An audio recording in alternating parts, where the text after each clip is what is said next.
Biffle going after his 4th victory this season, currently leading Elliott Sadler and Mark Martin. Kyle Busch currently running 4th, the rookie. Time for a Viso race break as we have 131 laps to go. And what a weekend 20-year-old Kyle Busch has had. Actually a series of weeks, but Saturday in the Busch race had a chance to win. Got into it with Kevin Harvick. Heated words were exchanged. He did win in the 15 here, the truck race at Dover, his 2nd straight Truck Series win.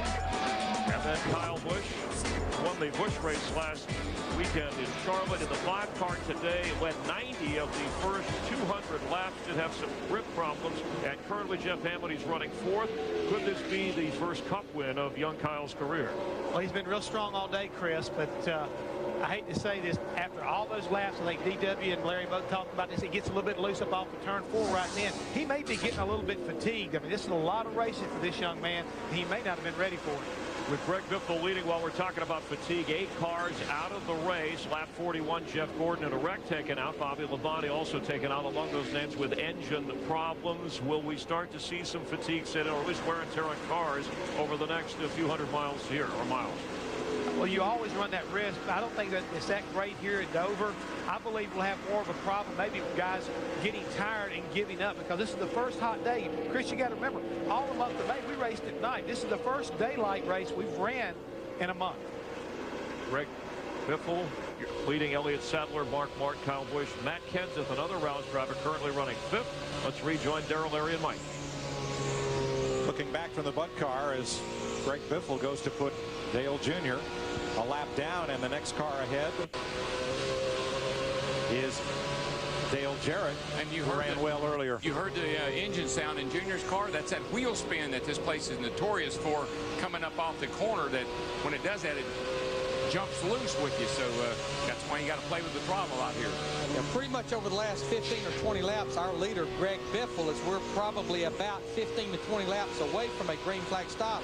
He's been picking them up and laying them down as far as putting some good cars a lap down. You see him lap Dale Jarrett, the UPS 88 car. Dale Jarrett's in 16th position, so we have 15 cars now in the lead lap with 125 laps to go. Something happened to that 88 car. I mean, he was running good to start this race, but boy, he has gone south. And Biffle about to catch some other cars that were competitive earlier. Jimmy Johnson back on the move. He's up to 8th place and challenging Rusty Wallace for 7th. He has really moved up the racetrack now, which we only have about one more groove above the black groove now before you get to the wall. I mentioned Harry Gant earlier. He and Richard Petty used to like to run way up near the wall and just about take the paint off it. And they both won races here that way, taking the long way around. This race was 500 miles then, and he probably had to drive about 520 running that line. Richard had one of those weird philosophies as a driver. The closer to the wall you run, if something happened, you didn't have so far to go to hit it. So you didn't hit it so hard. And here at this racetrack, when you go from the bottom to the top with something wrong with your car, you hit it hard. But I always asked her, I said, Rich, don't you hit it more often that way? But he was right. Now, what will be interesting if we indeed get to this green flag stop, which we've come close twice, is cars should be on pit road somewhere between lap 290 and 300. That would make it to where, for the most part, based on the fuel mileage these cars are getting, they could not make it to the end without stopping once again. 20 laps or so from now, we'll expect everyone on pit road. So time for us to take a pit stop with Greg Biffle leading Elliott Sadler and Mark Martin. You're watching NASCAR on FX.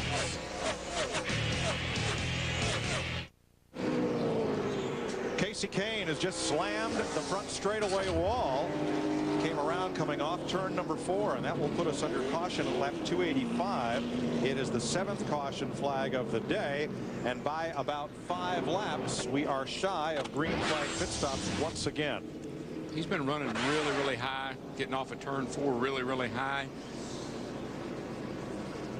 Looks like the thing gets up here and he just comes around with him. Does a pretty nice job, actually, of not crashing worse than he did. Darrell, he was well up on the straightaway, off the corner. That's not unusual here, Larry. Just as you make that transition out of the corner up onto the straightaway, there is the car gets really light there, particularly if it's loose. Kane's misfortune is a benefit for Dale Jarrett, who will get back on the lead lap. Get the free pass. And as you mentioned, Mike, we were only about 10 or 12 laps away from those green flag stops. The other drivers that this caution really benefits, Scott Riggs, Tony Stewart, Michael Waltrip, Jeff Burton, just about to go a lap down to Greg Biffle. Pit road is open. Everybody's coming, Dick. Mark Martin has the pit stall that is closest to turn 4. 21 car had been in front of him, but that car with Ricky Rudd as the driver has crashed out, so he has no one behind him, no one in front of him here. Martin has said the car is just a tick tight, so they're going to make a minor adjustment on it. Steve. Dick, Greg Biffle doesn't want any changes to that number 16 car. The 38 car, they talked about a stagger issue. They're going to raise a track bar and a quarter pound in the right rear to fix that. Doug Richards says solid stop, guys. Matt? You could see the rear tire carrier make that adjustment with the chassis with that wedge rest. Now Jimmy Johnson, who's down and away, so the car was just too tight. Made a lot of headway that last run, up to 7th. Mike? What I saw, guys, now with only 16 cars on the lead lap, pit road a lot more uniform looking, not near as congested, with the lead lap cars only pitting that time. A long stop for Tony Stewart, however, Larry. They are continuing to work on the left side of his car to pull out that fender rub from when he and Scott Riggs got together.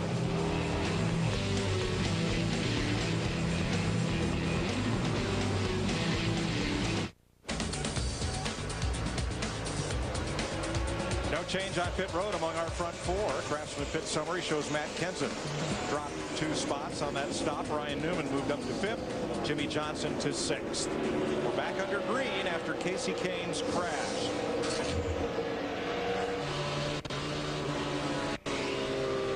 Riding with Dale Earnhardt Jr. right now. Should we get a quick caution, he would be the beneficiary of receiving the free pass back on the lead lap. So he's fighting hard to stay up there. And ahead of him, we saw Kyle Busch take Mark Martin for 3rd. Here's Martin trying him on the bottom.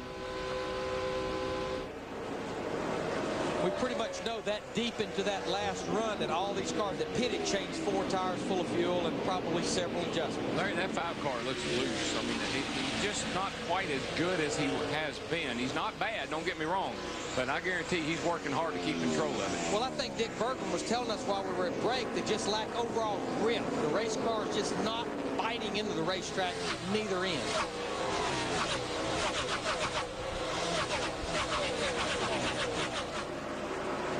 Ryan Newman in the 12 going after Mark Martin in the 6. That's a battle for 4th position. Mark won't battle him right now. Mark will let him go. I will see you later. We know we will have at least one more pit stop as well as we're closing in on 100 laps to go. 7 caution flags so far. And in the garage are Dave Blaney, Kenny Schrader, Bobby Labonte, Jeff Gordon, along with Ricky Rudd, Hermie Sadler, Carl Long, and Jeff Fuller. This was a lap ago. Excuse me, seconds ago. But did you happen to notice how the back of the 29 car is pulsating up and down? The shocks on the rear of that car must not be holding the back of the car stable for him, because that car is very, very unstable. And you were saying yesterday there's 4 things that can be the difference between a good car and a bad car here. It's those 4 shocks.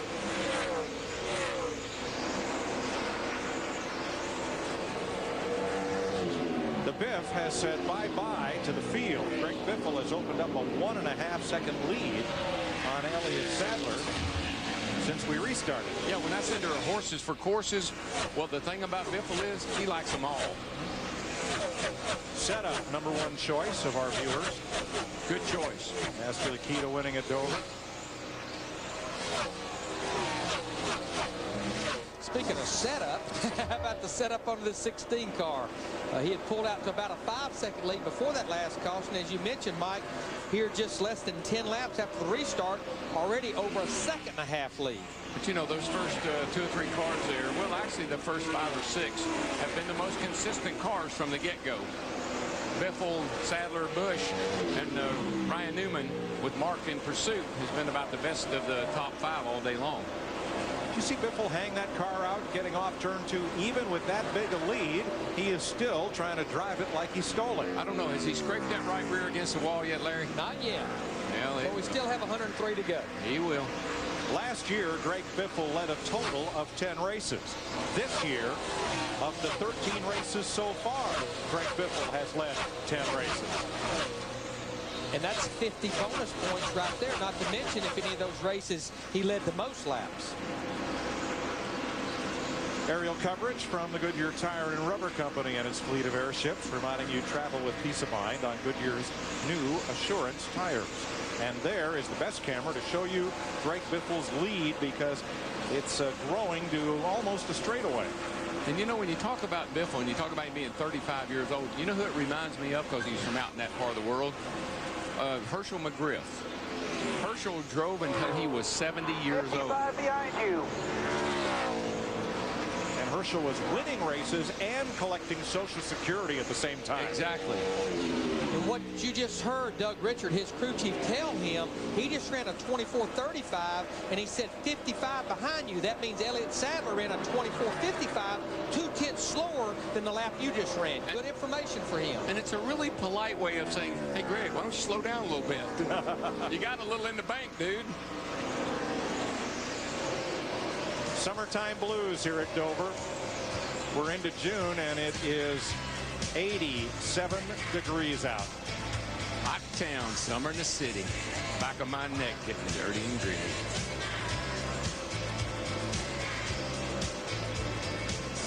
Now, these are the fellows that are outside in the sun. What about the fellows that are inside of those cookers? There you see it. The air temperature has not changed that much, but you can see, especially down in 1 and 2, where the sun is beating down over 110 degrees track temperature. Remember, the whole month of May, we spent racing at night. This is the first time we've been in the daylight, much less 80-something degree weather. And trust me, as a driver, it slips up on you. You weren't prepared for a day like this. You got to work into it a few hot days before you really get yourself in condition. Rusty Wallace up to 7th as he passes Matt Kenseth. Now, even though we practiced in very cool weather here, this weather was forecast today. Anybody who had a look at the paper or the Weather Channel would have known this was coming and set up accordingly. And that's something they had to do yesterday, because again, it was about 15 or 20 degrees cooler, but everyone, as they were going through changes during those 2 practice sessions, had to think, now it's supposed to be a lot warmer tomorrow, so they had to kind of build that many more adjustments into their race car, as we see Kurt Busch in the 97 go by Matt Kenseth in the 17. So Matt Kenseth is starting to slip back just a little bit. Oh, Tony Stewart just took a wild ride up the hill off of turn 4 there. I'm not sure if he got help from his friend or not. Matt Stewart's back at 13. What's up? He didn't say what happened there, but he has been saying that the car has just been loose on entry and a little tight on exit, but that's pretty much what he's been battling most of the afternoon. Yeah, Maddie, she just come off of turn 4 and she took off.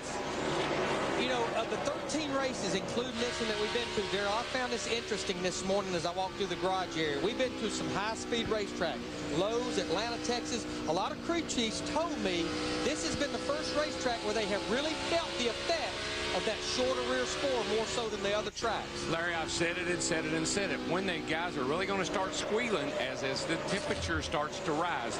As they get into the summertime, that small spoiler, air thinner, you're not going to have the downforce, you're not going to have the grip, and these guys are really going to start complaining then. One fellow who's not complaining is Greg Biffle. He is 2.5 seconds in front of Kurt Busch in the MBNA NASCAR Race Points 400.